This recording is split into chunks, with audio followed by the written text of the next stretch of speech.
Hello everyone, this is me Dr. Sadaf Ambreen and this is the lecture series of hormonal therapy। इससे पहले मैं आपसे videos share कर चुकी हूँ एस्ट्रोजन की, प्रोजेस्ट्रॉन की, एंटी एस्ट्रोजन की और एंटी प्रोजेस्ट्रॉन की। अगर आपने मेरी वो वीडियोस नहीं देखे तो मैं लिंक डिस्क्रिप्शन में डाल दूंगी, आप वहाँ से जाके देख सकते हैं। तो आज मैं बात करने वाली हूँ एंड्रोजन्स के बारे में। तो टेस्टोस्टेरोन क्या है? एक नेचुरल एंड्रोजन, एक हार्मोन है जो कि सिक्रीट होता है by ovarian stroma and the adrenal gland. तो आपने याद रखना है टेस्टोस्टेरोन कहाँ से सिक्रीट होता है? ओवेरियन स्ट्रोमा से एंड एड्रीनल ग्लैंड से। टेस्टोस्टेरोन का नॉर्मल लेवल कितना होता है? 1 नैनोग्राम पर ml होता है। 50% एंड्रोजन जो होते हैं वुमेन के अंदर सिक्रीट होते हैं कहाँ से? ओवरी से। 50% dihydro androstenone DHEA and its sulphates DHEA5 कहाँ से आते हैं? फ्रॉम एड्रीनल कॉर्टेक्स से। यानी 50% आते हैं ओवरीज से और 50% जो होते हैं आते हैं एड्रीनल कॉर्टेक्स से। 90% जो होते हैं बाइंड हो जाते हैं to the sex hormone binding globulin and remain रहते हैं इनएक्टिव एंड रेस्ट करते हैं सर्कुलेशन में इन द सर्कुलेट। बाकी जो बचे वो रेस्ट जो होते हैं सर्कुलेट करते हैं इन द ब्लड।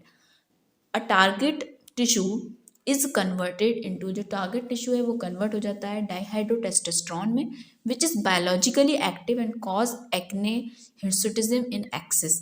ये कह रहे हैं कि जो टारगेट टिश्यू होता है वो हमारा कन्वर्ट हो जाता है डाईहाइड्रोटेस्टोस्टेरोन के अंदर, जो कि बायोलॉजिकली एक्टिव होता है, जिसकी वजह से एक्ने होते हैं, हिर्सुटिज्म होते हैं, जब वो एक्सेस में हो जाता है, जो कि हमें कब देखने को मिलता है? In polycystic ovarian disease means PCOD के अंदर। ये आपने बात याद रखनी। यानी PCOD के अंदर जो हमें देखने को मिलता है वो कौन देखने को मिलता है? डाईहाइड्रोटेस्टोस्टेरोन, जिसकी वजह से वहाँ एक्ने डेवलप होते हैं, हिर्सुटिज्म होने लगती है। LH क्या करता है? स्टिमुलेट करता है production of ovarian testosterone hormone को in the ovarian stromal tissue के अंदर। आपसे अगर पूछा जाए कि कौन स्टिमुलेट करता है production of the ovarian testosterone को, तो ओवेरियन टेस्टोस्टेरोन को जो स्टिमुलेट करता है वो करता है LH। ओवरीज के अंदर नॉर्मल लेवल टेस्टोस्टेरोन का कितना होता है? आपने याद रखना है 1 नैनोग्राम पर millilitre.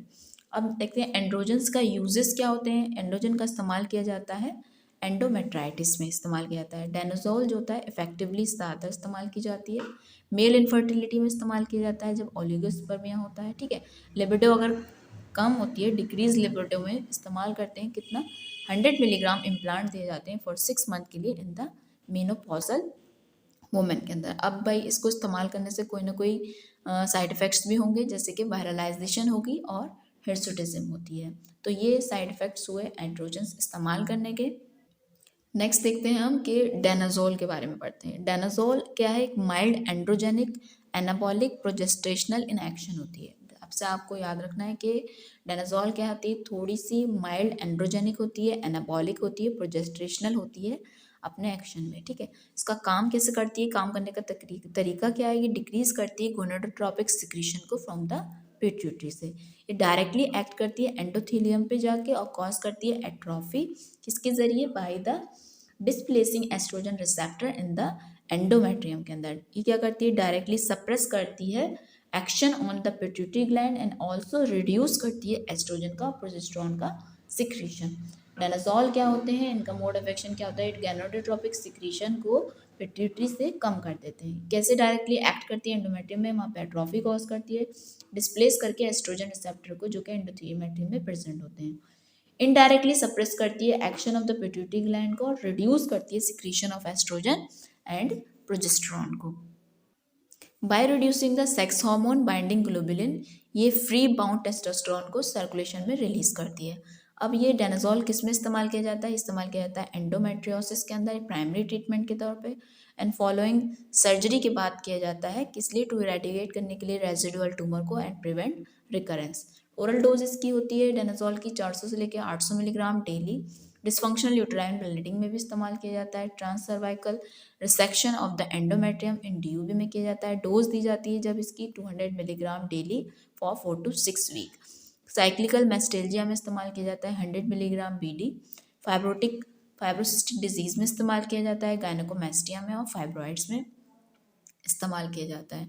Androgens are use to androgen इस्तेमाल किए जाते हैं किस लिए? डिफ्रेंशिएट करने के लिए एंडोमेट्रियोसिस को and PID as causes of pelvic pain. अगर आपने पूछा जाए कि एंडोमेट्रियोसिस और PID को डिफ्रेंशिएट करने के लिए हम एंड्रोजन्स का इस्तेमाल करते हैं as causes of the pelvic pain. अब एंड्रोजन डेनाजोल्स का इस्तेमाल करने से क्या साइड इफ़ेक्ट्स डेवलप होते हैं? जब एंड्रोजन हम इस्तेमाल करते हैं तो एंड्रोजन को जो होता है आपने 6 से 9 महीने से ज़्यादा नहीं इस्तेमाल किया जाता है, क्योंकि एंटी एस्ट्रोजेनिक एक्शंस की वजह से वायरलाइजिंग इफेक्ट होता है, जैसे वेट गेन होता है इसके अंदर, हेडेक होता है, वाटर रिटेंशन होता है, एडिमा डेवलप होता है, एक्ने होने लगता है, हिर्सुटिज्म, मसल्स क्रैम्प्स देखने को मिलते हैं, बस ब्रेस्ट एट्रॉफी होगी, एमेनोरिया देखने को मिलेगा, डीपनिंग ऑफ द वॉइस होगी और लिवर डैमेज होगा। सो ये जो है साइड इफेक्ट्स हैं जो देखने को मिलेंगे आपको व्हेन वी यूज़ डायनासोल। तो आपने जो है डायनासोल को जो होता है 6 से 9 महीने से ज़्यादा नहीं इस्तेमाल करना है, क्योंकि इसका एंटी एंड्रोजेनिक